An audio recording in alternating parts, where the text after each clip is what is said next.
Hello, everyone. I'd like to welcome our visitors at home from all over the world today for our premiere episode of What's on Your Workbench. And we are recording this program, so if you'd like to rewatch it later or you want to share it with friends, it will be on our YouTube channel and on our social media and website. I also wanted to let you know if you have any questions, there's a Q&A function down at the bottom of your screen. Feel free to add questions there, and we will be asking those as we go along.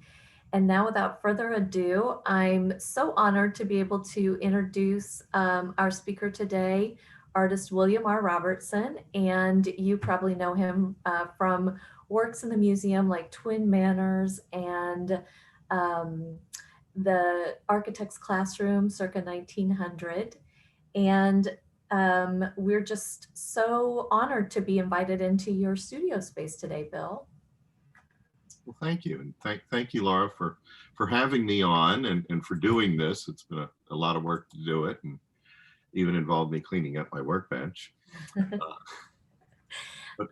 I wanted to ask you about your studio space because I always feel when I walk into it that I've been transported through time, and I'm in Boston or Philadelphia in 1802 and looking at a traditional workroom, but in miniature.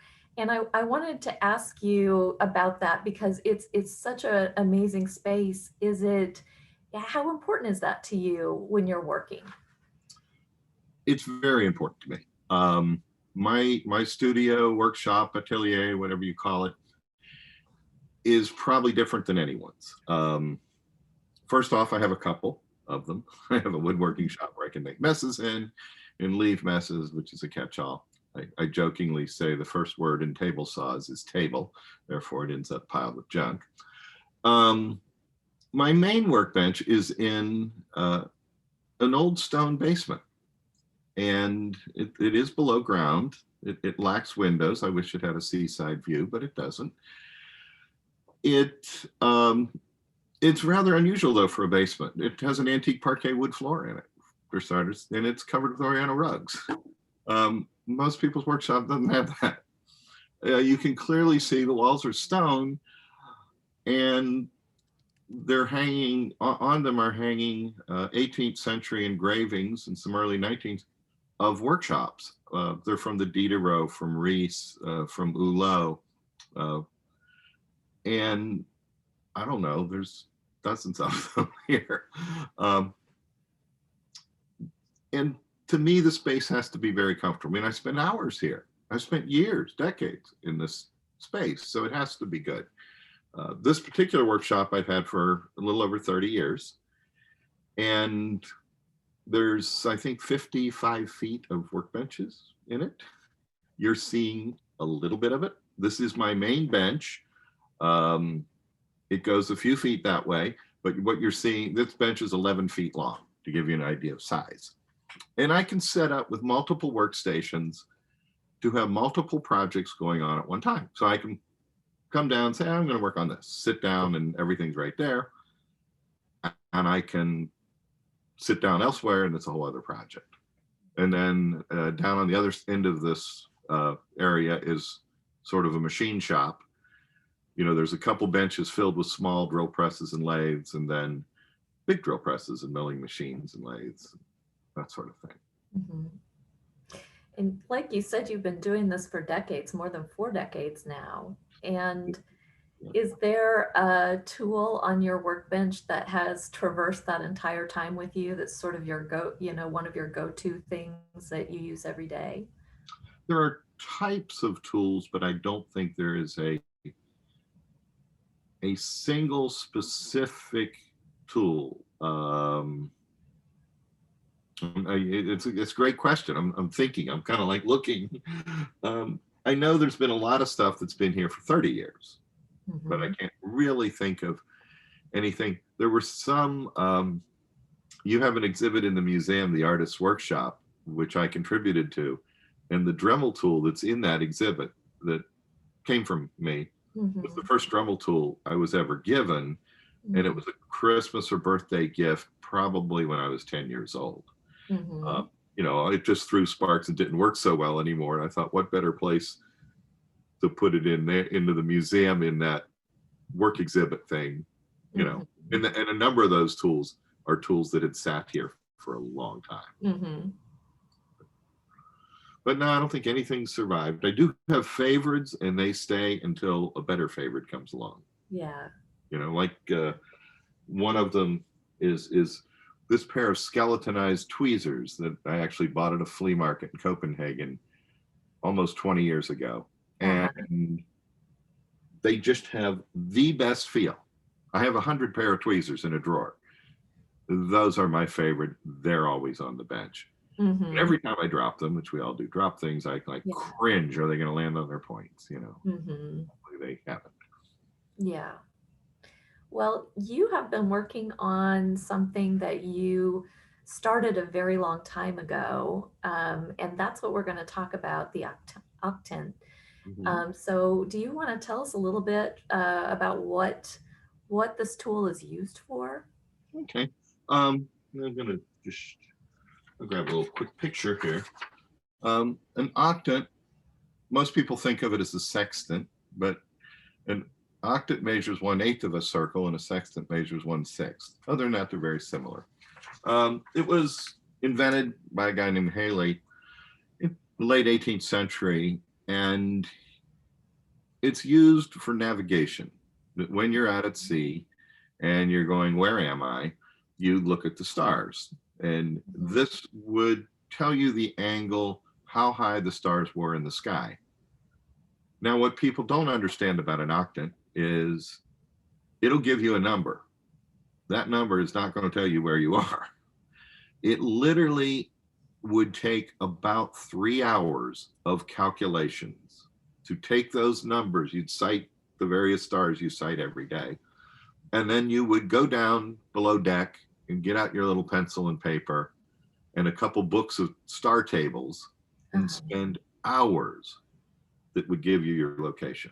And they stopped teaching this in, like, the Naval Academy no longer teaches how to use a sextant or an octant because they have GPS. You look on Mhm. your phone, you know where you are in the world. Right. If the satellites ever all fall down, we're in deep trouble.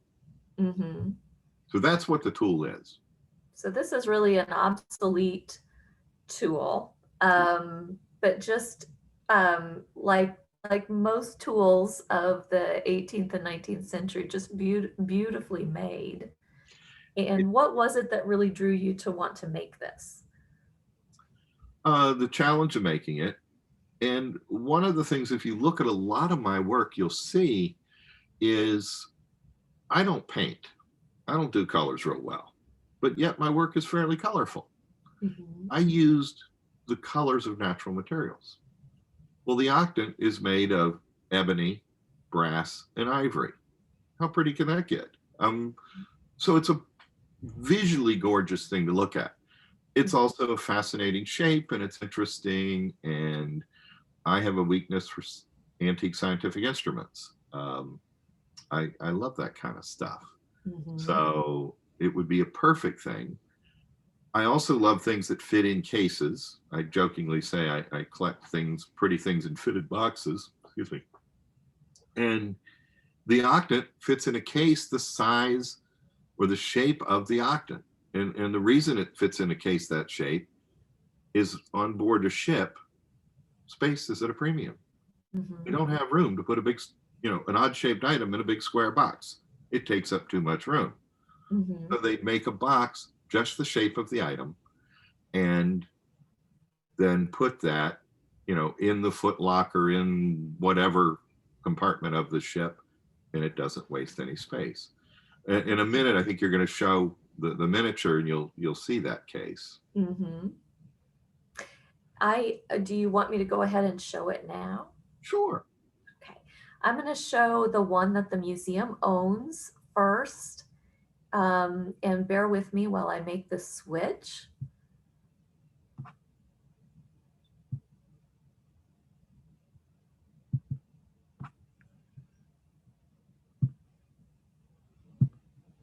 All right. Can you see that, Bill? Yeah, I can see it, and Are you seeing the, I'm seeing the original in a large size with the next slide being the case. okay. All right. And now we have the case closed, and you can see Mhm, that it mimics the shape, and where the mirror and reflectors and filters are, it's much thicker, so the case is thicker at that point. mhm, And yeah, in that slide, you can see how there's a cutout for those thick pieces that stick up. Why make the whole box that high? mhm,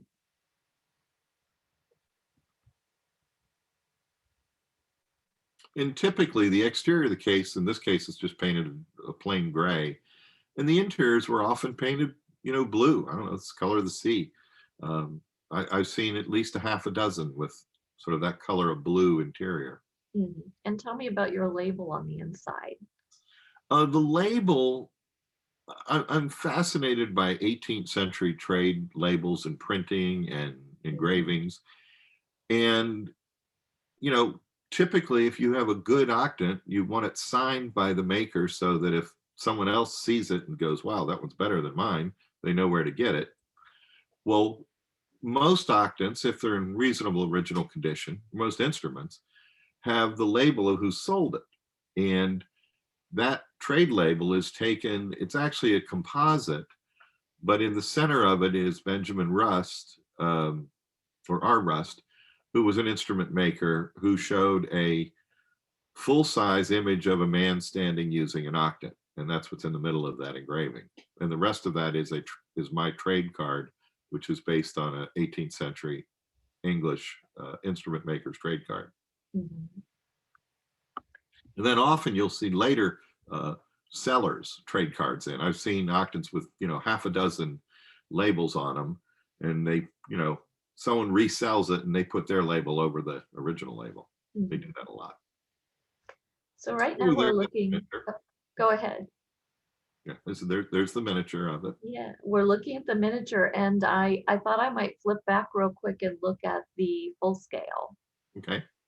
just so people get a sense of how detailed the miniature is. Here's the full scale and here's the miniature. And the full scale is not the actual one that you based this on. Correct. It's not the one I copied. Yeah. This one is a little earlier than the full scale version. It lacks the rib down the center vein. It doesn't have the fine adjustment. There's a number of features it does not have that the one you showed originally did. Mhm.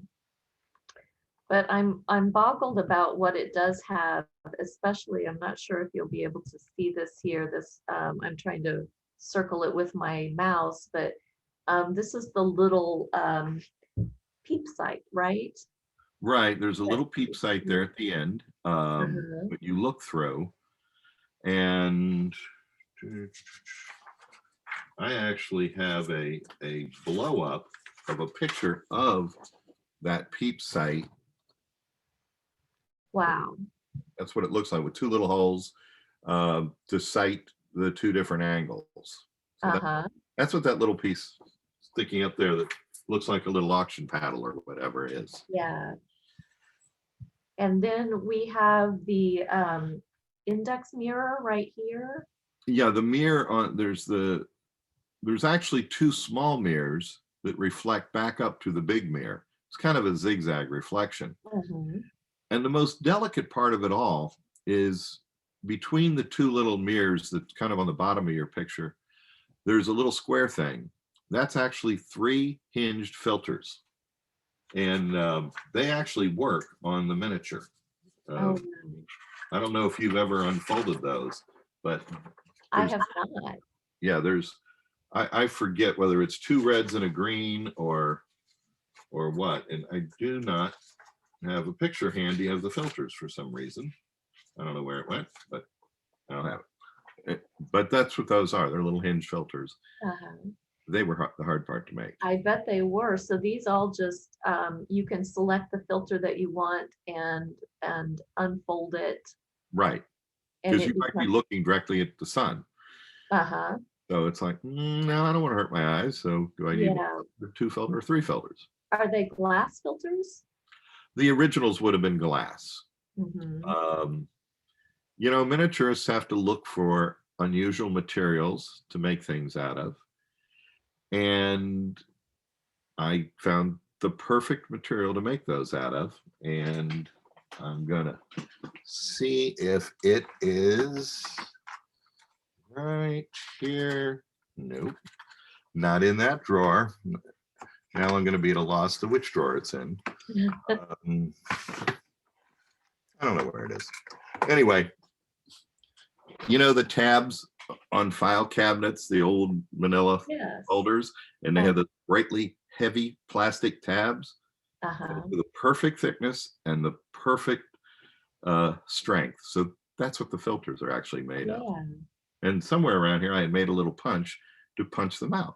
Oh my goodness. Yeah, little like 16th inch diameter little Mhm. discs that set into the brass frames that were hinged. Wow. Tiny. I'm gonna, this is the back side here. And there's little adjustments to adjust the things on the front side, plus 3 little feet. Yes. And then here's a good sense of the scale of it. You want to tell us a little bit about how you made it? Yeah. You can go to the next slide there. And so people can see bigger. Is there a way to get full screen with just the single slide and not have the previous? I don't know. Oh, I'm so sorry. We must be in presenter view. Yeah. How's that? That's much better. All right. I'm so sorry. Okay, what I did was glued some ebony onto a little piece of, onto a wood faceplate and turned a few grooves in it, which were the arcs, the various arcs that you see. And then on a rotary table and a little with an end mill, milled a groove in that. And that's where those ivory scales are going to go. And then the next slide, okay, I cut out the arcs or the straight pieces, more or less, by simply gluing a pattern onto a piece of wood and taking a jeweler's saw and cutting it out. And then I have a little trick for filing it perfectly square that keeps an absolute straight line and a sharp corner, which is very important for this piece, because if it was rounded, it just wouldn't look good. And then I mortise and tenon the ends of that into the ebony, which that was a little tricky because ebony is very brittle, and that was rather brittle to cut those little square slots. And you can see in this picture, I have a file that I'm filing one of those mortises out. So that little middle support's just going to pop right in there. You can go to the next slide. And there you can see I've glued it together with the center pieces and the supports in the middle. Have to cut away part of the tenon joint where that ivory scale is going to lay in. And then I sanded it flat, which I polish, basically use wet or dry sandpaper up to about 800 grit to polish it and give it a very, very flat surface. Next. This is an interesting picture. In order to file that head absolutely round, you could take a compass, put it in the hole, and go around there and try to file on the line, but you might not hold the file square. So I take a little piece of brass, and let's see, I can kind of show you here. It has a pin in a hole, Right and here. I put that, I can't see it from my focal length is out whack, but I put that on that piece and squeeze it between, in that little hole, and then use that as a guide to file around it. And that gives me a near perfect circle. So that's what's going on there. And it also keeps the file from going at an angle. it keeps it straight because I'm running the file along that brass sleeve. Next.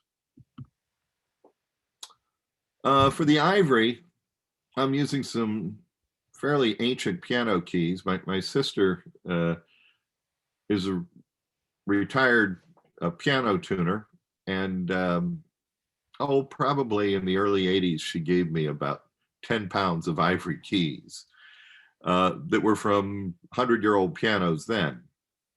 So I have a nice little stash of very old ivory. And the first thing I need to do is cut it to the exact thickness I want.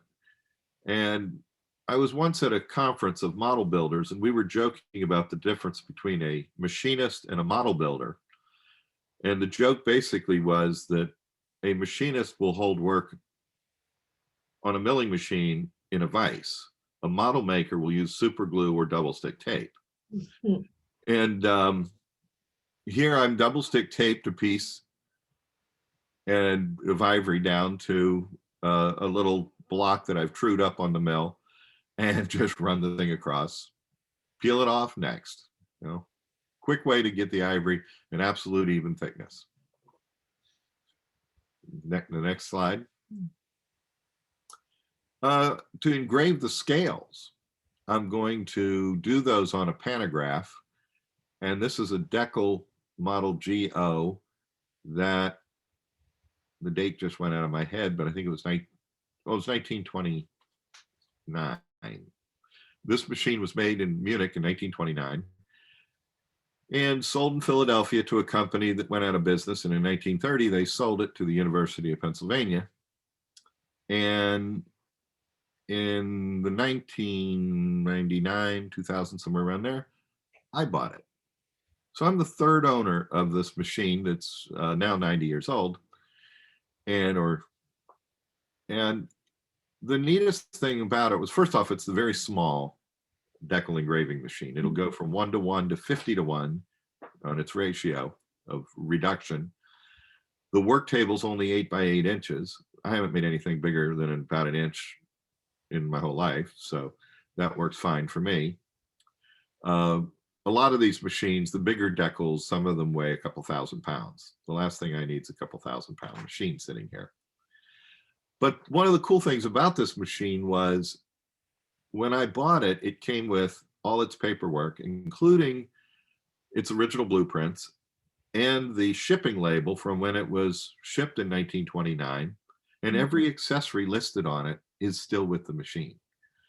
That almost never happens. Yeah. So, and it's back in the 80s, a guy was who did a lot of work with Deckels. Nowadays with CNC, they're almost unheard of. But he spent his career working on these machines, and he had a brand new one from like 1984. And he came over and he used mine, and he said that the spindle on mine was tighter than his brand new one. But it was well used, but this machine was babied. Whoever worked with it at the University of Pennsylvania, they just babied it. It was some guy's private little, machine. There's no abuse to it. I mean, and as I say, all the little pieces, all the little handles that, are almost always lost. Everything is still there. So it's kind of cool. Yeah, one of the things that I love about, you're talking about this little tiny work of art that you're making, but then there's also the story of the tools that you use to make them and the history, and it just makes such a rich story about the miniature. Well, I think I said in my TED talk, I think it was, that, a musician playing a Stradivarius violin, he's making art with art. And to me, these old tools, they have a soul. And I get something from that, which is why I collect old tools. And occasionally, I mean, it's not unusual, I may go upstairs and bring something down from the 17th century and actually use it. And I love using these fine, delicate tools, and so much nicer than anything you can buy today. I mean, there's no equivalents. There's no modern equivalent of them, and they do such delicate little work, and they're just so sweet. Yeah. If we have time, maybe I'll grab something. Yeah. But anyway, next slide. Okay. Okay, I made the patterns to engrave this, and I was talking to an old engraver, and he was talking about, oh, you use old printing plates made of magnesium. And he said, because magnesium is self-lubricating and it doesn't slip. Or, I mean, it does slip, where as if you tried to, let's say, make them out of aluminum or brass, every now and then your stylus kind of grabs and it leaves a whoops, which we don't like those whoopses. Mhm. Um, so I make my patterns out of magnesium, and I make them at a larger scale and then work down. And I think the next slide's a close-up of the finished scales. Yeah, there you can see they're tiny. Mhm. They they take, and you have to have just that right feel and that right tension. This is not something you want to kind of get up and go walk away and come back to later. I think I have a view of doing just that. And I just wanted to interject and say, so this is on a piano key, an old piano key. Yeah, that's part of one of the little narrow keys. Uh, they're longer and they clamp into the machine easier. So, Uh, and for some reason, the quality of the material seems to be a little better in the narrow keys than in the wide ones. I don't oh, know. yeah. So, and then the fun part's sawing these out. Yeah. Uh, two of the lines on there, the two outside lines, are my saw lines, and I do this with a jeweler's saw. Simple little handheld jeweler's saw. I own about every jeweler's saw made, from the neatest, fanciest ones by like New Concepts to 18th century saws. For years, I used a mid 19th century saw for probably 20 years, and then switched over to a more modern saw because it was easier. Um, but I love cutting things out with a jeweler's saw. To me, I jokingly refer to a jeweler's saw. It's a 5-axis CNC machining with no programming. I can cut out any shape I want. I just hold the material down and start sawing away and turn, Mhm. twist, and whatever till it comes out the shape I want. In this case, I would think, for those that want to be technical, I think I was using probably a 6 or 8-0 blade because I didn't want to chatter or chip the edge of the ivory. Mhm. Okay, next one. And again, I do the same thing for cutting out the brass arms. I lay down a pattern and saw away. In this case, I think I engraved the pattern on the brass. I often do that. Sometimes the paper patterns want to slip. And a lot of times I'll just go to the pantograph and engrave a pattern on the brass. And then I have really delicate lines that I can follow. Mhm.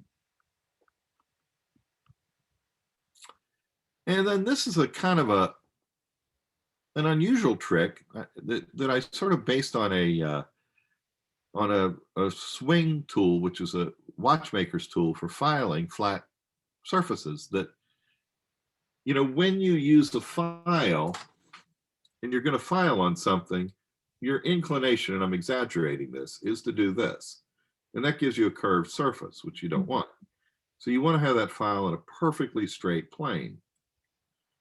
In this case, what I've done is taken a cheap vise, clamp the work in it, and I lay the file right against the surface of the vise, and it simply files away anything that's sticking up above that. And you can see in the bigger picture, there's a little bit of that brass edge. Basically, I've engraved a line and I've lined that up with magnifying glass so the line is just at the edge of those vise jaws. And then I file down to it. And it gives you a perfectly nice straight thing. And every now and then you take the vise over to the milling machine and mill it flat again, because the more you do this, the Mhm. more the vise gets a little lower in the middle. Mhm. So but it's just a really good, quick way to get a surface, and it keeps it crisp and square. The ebony sides of the octant were done the same way. So those surfaces are nice and square. Go to the next one. These are the little scales that go inside there. They go inside that little window. That's the head of a pin, not a big nail or anything. Uh, and they're engraved the same way. They're as I say, they're really tiny. Mhm. You can go on to the next slide, and we have the next slide in there. Yeah, you can see sort of that second row from the left. I looked away for a minute, lost concentration, didn't remember where I was, and went and engraved over them again. So you can see they're kind of double struck. Um, you really have to pay attention. Even though the machine's doing all the hard work, you still have to actually look at what you're doing. And when you're doing it, by the way, keep in mind it's a white line on white, so you can't see it anyway. So you sort of are working almost blind or by memory. And there's not enough room to get the microscope in there under the machine, which I'm not used to using that anyway. I have one, but I'm not there yet. Okay. And that is as far on this project as I've gotten. The next bunch will be the lathe work and the little mirrors and those filters and stuff. So maybe we should open this up for some questions. Yeah. Let me pull up a question here. Do we have any questions? We don't have any questions yet, Oh, but we want to give a shout out to Michael Yurkovich. oh, we do. Okay. He's here in the group. Yeah. Um, you made this octant for the museum, and well, you made it, and then the museum acquired it in 2003. What made you decide to go back to this? Okay. First off, in 2003 at the Guild School in Castine, I taught a class in making an octant. A lot of these features were simplified. It wasn't quite the same thing, but it was very similar. And I had made the prototype, which I usually keep one of everything. And about a year later, I realized that I needed some money. So I sold that to the museum. And I had started to make a little handful of these, and I never finished them. Mhm. And I jokingly say, I love miniatures. You can put them in a drawer and forget about them. And I have a little cabinet kind of right behind the camera here that has about 20 drawers filled with unfinished little projects. And one of those drawers contained the octants. There's a lot of other great stuff in there.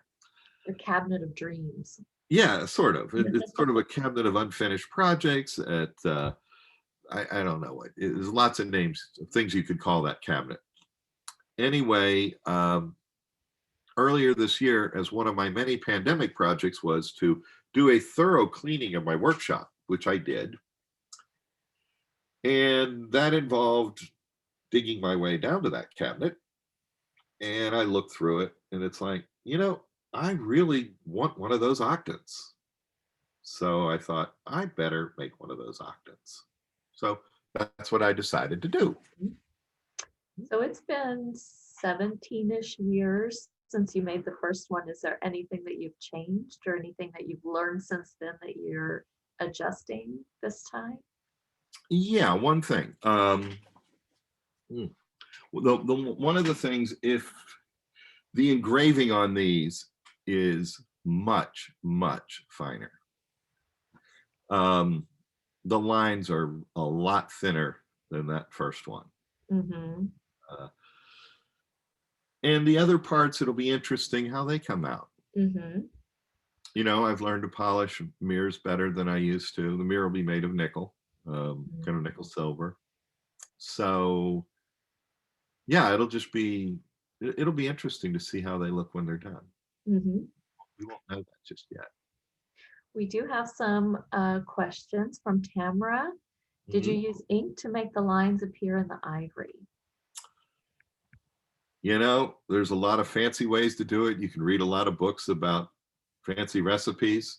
I have a real simple way. Sharpie pen. I simply Sharpie them and then let it dry and then repolish with like 1,000 grit sandpaper, and then the polishing sticks repolish the ivory surface. Oh, wow. Yeah, Okay. Yeah. it makes a really nice crisp line that way. A lot easier than ink. Yeah. Yeah. I have a question from Allegra. She says, as a violinist, I appreciate your reference to Stradivarius. Have you ever created a miniature violin or other musical instrument?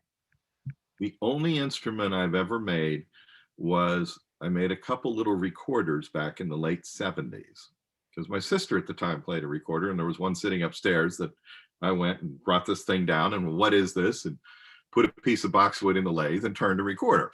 Uh, I've never made a stringed instrument. Part of the reason is there's a lot of other people that have made stringed instruments. So it kind of gets me off the hook. Why do I need to do that when they've done a nice job? yeah. So Yeah. All right. I just want to remind our participants who are here from around the world that if you have any questions, go ahead and add them to the Q&A down below. Um, and Isla would like to know what is the most challenging miniature to make? the next one, maybe. I don't know. I've often said that each thing I do, I try to make better in some ways than what I did before.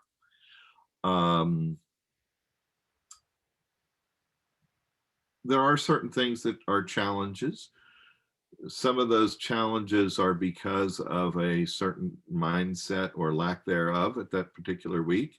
Last week, I was having severe geometry problems and had to do something 5 times. Not that it was hard, it's because I kept making mistakes and not knowing where I was making the mistakes, therefore it didn't come out right. Mm-hmm. It was my bad. But I tried doing different things and different techniques. I'm slowly progressing towards what in a sense is my big challenge, which is to make some of the Baroque style ivory turnings that were in Dresden and in Florence in miniature. Mm-hmm. And they involve modifying a Rose engine, learning how the originals were made, reading various books, some of which are 300 years old, and Mm-hmm. trying to understand what exactly they were talking about and that sort of thing. So that's been a probably a 35-year quest that I've been on, and I'm getting closer. Mm-hmm. I was curious about the little ivory turned piece on the octant. I'm gonna share the screen again just Okay. so people can see that. There's a little finial there. There's a little finial.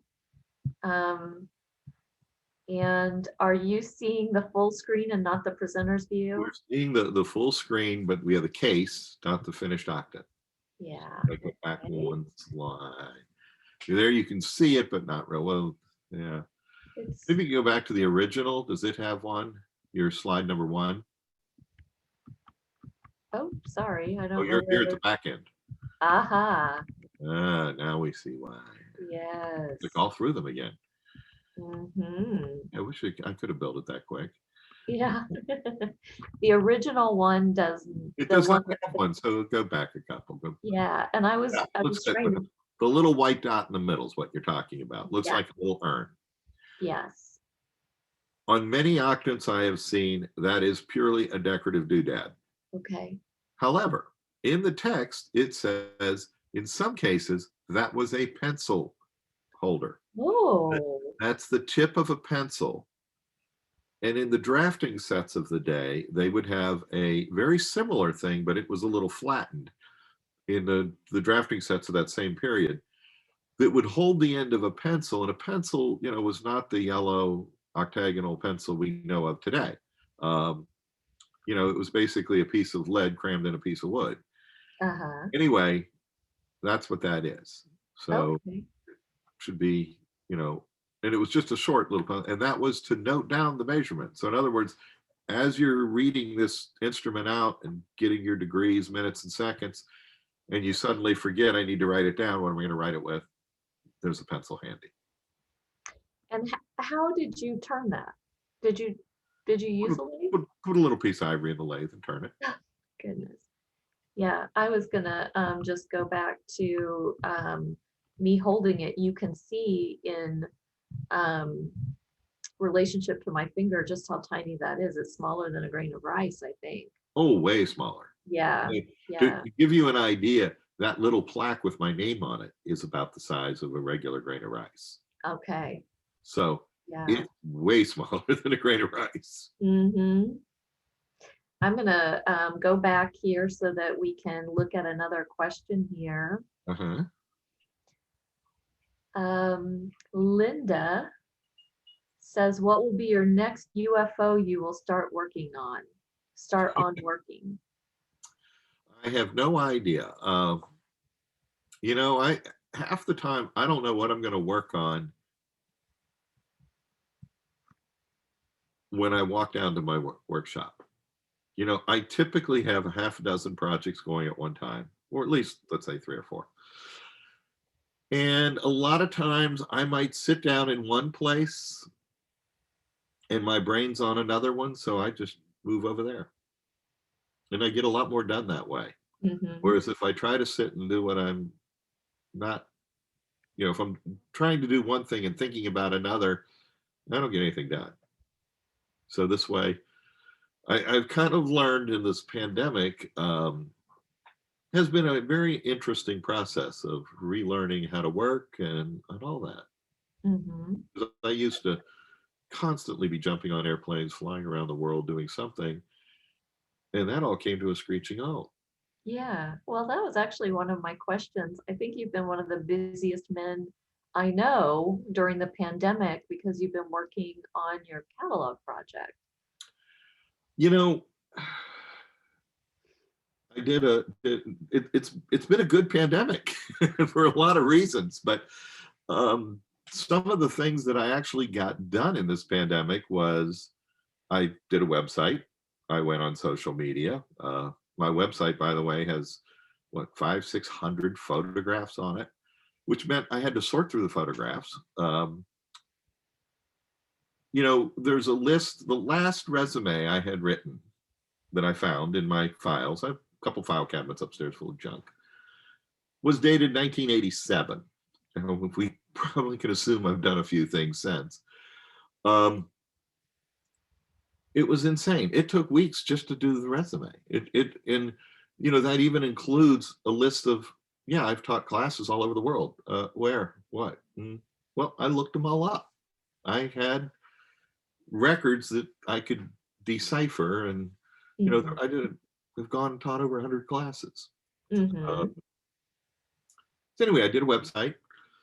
I recently finished a catalog resume of my work, which is more of a private document for me to see what exactly I've made, where did it go. Um, Basically, I've made about 2,200 items, and they've been scattered all over. There's a couple museums, including the National Museum of Toys and Miniatures, that holds a lot of them. About 20% of the pieces I made were either donated for charity, were gifts, or I've kept.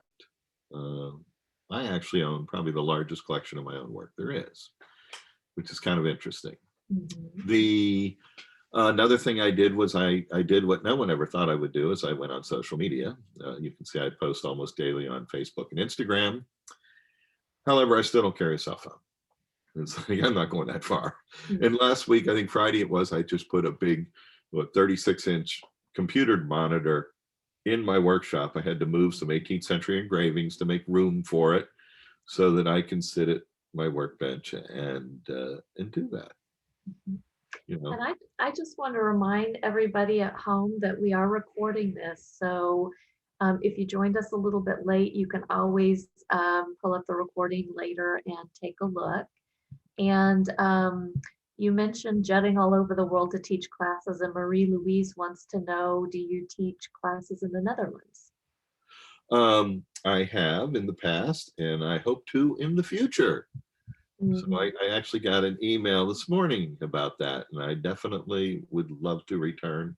Um, another friend sent me a message about the Rijksmuseum having their 709 objects in their catalog now on display, and I love the Rijksmuseum and been there a bunch of times and want to go back. So yes, Mhm. simple yes. Um, Madison wants to know if there's anything that you wanted to do, but you've always wanted to do, but have not yet attempted. And I know you mentioned the Dresden rooms with the ivory carvings, but is there anything else that really just has been in the back of your mind? Maybe pick it up and hang it up, or just tell whatever. I don't know. Oh, okay, that's a friend. We're gonna get rid of that call. Anyway, there's two sort of rooms I've always wanted to do for myself. And I've been pondering these for years, and I've made pieces parts that go in them for years, and I've even commissioned a few things that will go in them. One is a room in Dresden, and the other would be a gentleman's workshop, and it's sort of based on the engraving of De Thura, who was the um, tool maker for the royal court in Denmark in the 18th century, and also a nautical designer. And gentlemen had these very fancy workshops. It's shown with gilded mirrors and nice things like that in it. And I'd love to do an early 19th century gentleman's workshop, which I think would be a lot of fun. Hmm. There's my light. Sorry about Okay. that, folks. Um, Couple more questions. What was your first creation and when did you begin creating miniatures? Professionally, the first thing I did was a little ladies' writing desk in '77. Before that, I had always built models to my best memory. The first plastic model kit I built was the model of the Campbelltown, which was a little destroyer. And I think that was done, I did that in 1964. On another internet thing that came up about the company that made that, and it brought back fond memories. And I got thinking about it. But basically, since I was a little kid, I built things. You know, I built a lot of things since I was a kid, and I spent my whole lifetime building things. Is there something that is just your sort of go-to when you want to relax, like turning or? Yeah, probably the lathe work. Mhm. And one of the reasons for that is the lathe is the only machine power tool type of thing that can do a project from start to finish all on the lathe. You know, a Mhm. saw can cut a piece of wood, a drill press can drill a hole. A lathe, you can put a piece of whatever in and turn a vase, polish the vase, cut it off, and go put flowers in the vase. It's the only tool that you can do that with. Mhm. So, it's very relaxing to Yeah. start and finish something real quick. Um, Deborah wants to know, do you have to fashion or build custom tools in order to create an item? Yes, I'm always building my own little silly tools and fixtures. Um, I have drawers full of them. Some of them are copies of full-size tools that look like a real tool. Others are something that looks like no one understands what it is, but I know what it does. Mhm. For example, here's a little dovetailed brass and steel miter plane that, when I need to plane something, a little piece of wood, um, I I'm gonna simply, hold that up, Bill, so people can see oh, it. Yeah. you can kind of see, but I don't know, it's hard to do this with. But anyway, so yes, I do make little tools that I do use. Michael would like to know, what do you consider to be one of your most challenging working mechanisms? Again, the one I haven't made yet. I don't know. I'd have to think about it. I mean, most of my things work. They all have different challenges. I refer to, when you make little locks for a piece and the lock works, I said it's akin to taking an 18th century tea caddy and handing it to a gorilla and letting them try to open it. That your fingers and the amount of pressure you as a full-size person have to operate this tiny little thing is just way out of scale. So you have to make the lock strong enough on its inside, yet the parts are delicate and small. So those are challenges. Yeah. And your Insta name, Bill, your Instagram name, is it Robertson Miniatures? Is that No, it? I had that account and they blocked it. Oh, no. My Instagram name is actually WM for William R. Robertson Miniatures. So it's WMR Robertson Miniatures. Okay. Patricia Rose Brooks says hi. She says she hasn't seen you in a long time. Madison wants to know, would you ever sell your miniature planes or other miniature tools? I have wanted one forever. I have from time to time. I think when I made some of the planes, there was one of them I know I made about 10 of, and I kept one and sold the rest. So that does happen occasionally, not often, but one never knows. Yeah. I'm just going to remind everybody that we're coming up towards 3 o'clock. So if you've got any questions, stick them in the Q&A. And Linda wants to know, what is the coolest fixture you made to help build a miniature?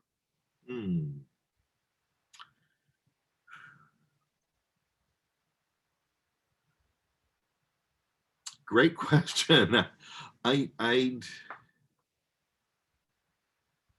hard right off the top of my head to think of that. One fixture that popped into my head, and I think of it as cool, it's somewhere in my junk room, was a rotary table I made out of wood to do the pie crust table I did in 1978. It was horrible, but it did work.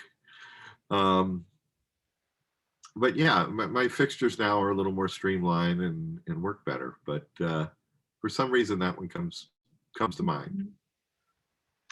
I wanted to ask a little bit more about your research, because one of the things that I think is so fascinating is you're not just looking at an original piece and trying to recreate it. You're looking also at the catalog, the advertising. You mentioned the cards that were used to advertise the maker. You oftentimes even research the person who made it. And I wondered if you could speak a little bit about just getting in that mind frame through research. The Lloyd McCaffrey makes a statement, and for those that don't know, Lloyd's probably one of the best miniature carvers and the best miniature micro ship model builder in the world. And the museum here actually has a number of his works. But he said, doing the research for a major model is the equivalent of writing a master's thesis. He writes that in his book, and that's absolutely true. On the spinning wheel project I did an 18th century French spinning wheel. I was able to buy an original. And it's a little tabletop spinning wheel in gold gilt and velvet, and it's a very fancy thing. Well, I had the original, but I wanted more than that. I also had a book from 1792 that explained making it. And I translated the 11 pages of text that went with that illustration. And the drawing in the book was in French inches, so I had to measure that. Well, I used 18th century French measuring tools, which are in the old King's inch, um, you know, and researched everything about the book and everything. And I do that. When I did the microscope, the gold microscope, I know I put together a folder of about 800 pages Wow. on the instrument making in the Louvre, of who did it, who worked there. One of the craftsmen that probably worked on that, where, who else did he work for? What else did he do? And I just go down that rabbit hole pretty deeply. Mm-hmm. And I love it. It makes it so much more fun. Yeah. Let me check our Q&A here. Isla says, perish the thought, if there was something in your workshop, if your workshop was on fire and you had to say one thing, what would it be? That's luckily the things are small, so I'd fill all my pockets. Let's not think about a fire. I don't know. Uh-huh. That would be, that's like the impossible question. A friend of mine asked Clive Cussler that, which car he would drive out of his stable full of cars if the building was on fire. And he said it would have to be the Delahaye. Mm. And Warren would like to know what scale you usually work in. Most of my work is in 1/12 scale. Some of the things I make for myself personally are in 1/6. I like the slightly larger scale because you can add a lot more detail and the detail can be better. And Daniel wants to know, do you have geographical boundaries? Have you replicated anything from Asia? Do you have era boundaries? Would you make a before Common Era, BCE era object? I've done some Japanese things, and I've done some Chinese. I did a whole collection of Chinese cricket cages years ago. Mhm. I did a Japanese paint set. I did a Tanshu chest.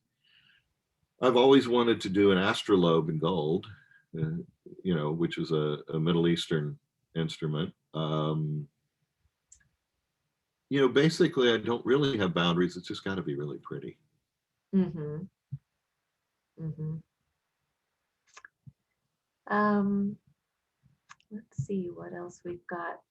Will would like to know, when you're building a miniature of something you own, do you work from drawings with scale measurements, or do you keep the original in front of you and take measurements when needed? This gets interesting. Miniatures are art. It's more than just an exact reproduction. To start with, I really don't do drawings. I'll draw sort of the first part. That's about it. I jokingly say I make the first part and then make everything else to fit it. And I make it to look right, not measure right. In other words, you can take something, divide it by 12, and you can make it that size, and it often doesn't look right. It might need to be a little thicker. It might need to be a little thinner.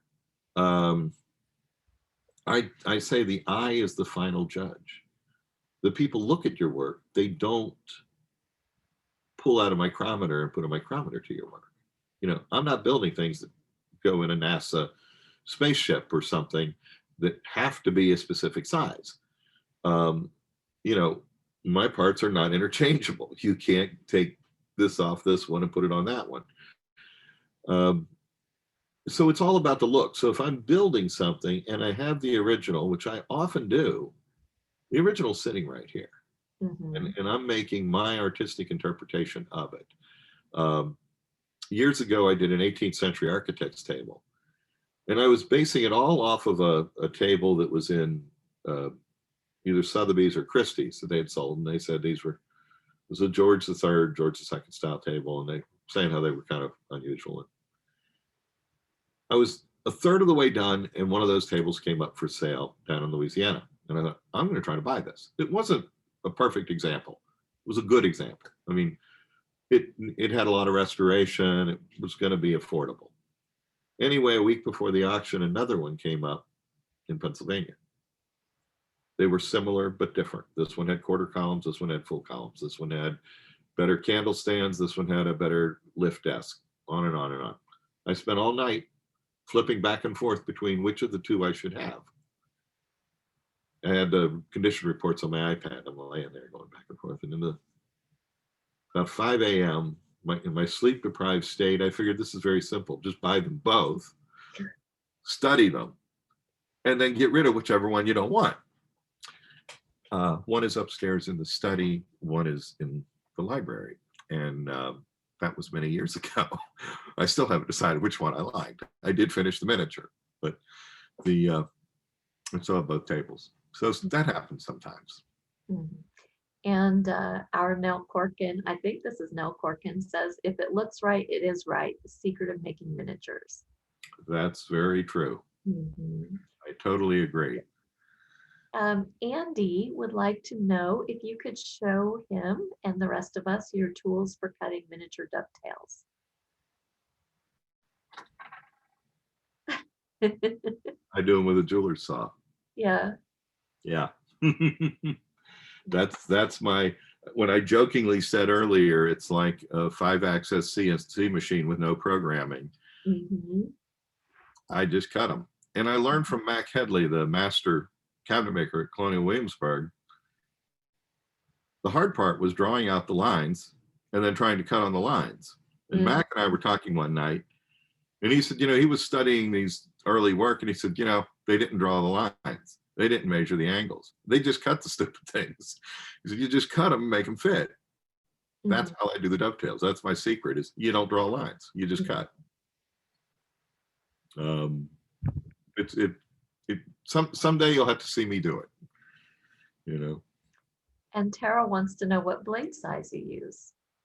My favorite blade size for general work is a 4-0. If I'm doing something a little thinner material, a little more brittle material, I might go to a 5 or 6-0, sometimes to an 8 if it's super microscopic. If I'm working in a material that's a little gummier, whether it be a wood or let's say aluminum, it's going to clog that 4-0, so I might go to like a 2-0. Mm-hmm. Or if it's huge work, I'll go to a real size blade. Mm-hmm. Linda would like to know what you enjoy making most in miniature. The hardest part of each project. So you take something like the spinning wheel. It's like, ooh, goody, look at that wheel. It's got all these fancy turn spokes and little finials and all this. Well, I go do the wheel first. That's why there's so many unfinished projects in the cabinet behind the camera, because I did the hardest part, but never got around to doing the rest of it. It's like, well, I've had my fun, Yeah. So I start with the challenging things. Yeah. I'm going to have this be our last question from Deborah. How do you display your miniatures at home? Do you build cases, or is it everything in its cubby or on a shelf? The miniatures are not displayed. I have one little cabinet. I have a few tiny little things with a couple pieces in it here and there. But for the most part, they are not displayed at home, and they're also, for the most part, not kept at home. So they're for the most part, they're not here. So I can't really show them to you. Well, we're actually a little bit over time. We're a little over 3 o'clock. And so we're going to go ahead and wrap it up and let Bill get back to work at his workbench. But thank you so much for allowing us in to see your private space and see where all the magic happens. Well, thank you, and thank everybody for watching and paying attention, and hope your questions were answered. And follow me on social media. You'll keep seeing neat stuff, and come to the museum whenever you can travel again and see lots of it and another 20-some thousand pieces that other people made that are on display. Yeah, I think that, when we pulled the Octant out the other day, it's in a case with a lot of other things, and every single object has a story like that. Each one is just so individual and so special that it's really exciting, and I'm glad we got to talk about this one thing that you're working on. I just again wanted to mention that we've been recording, so if you missed part of the talk today, or you want to go back and hear something or you want to share it, just check us out on social media. We'll be posting it. And I know Bill wants to post it too.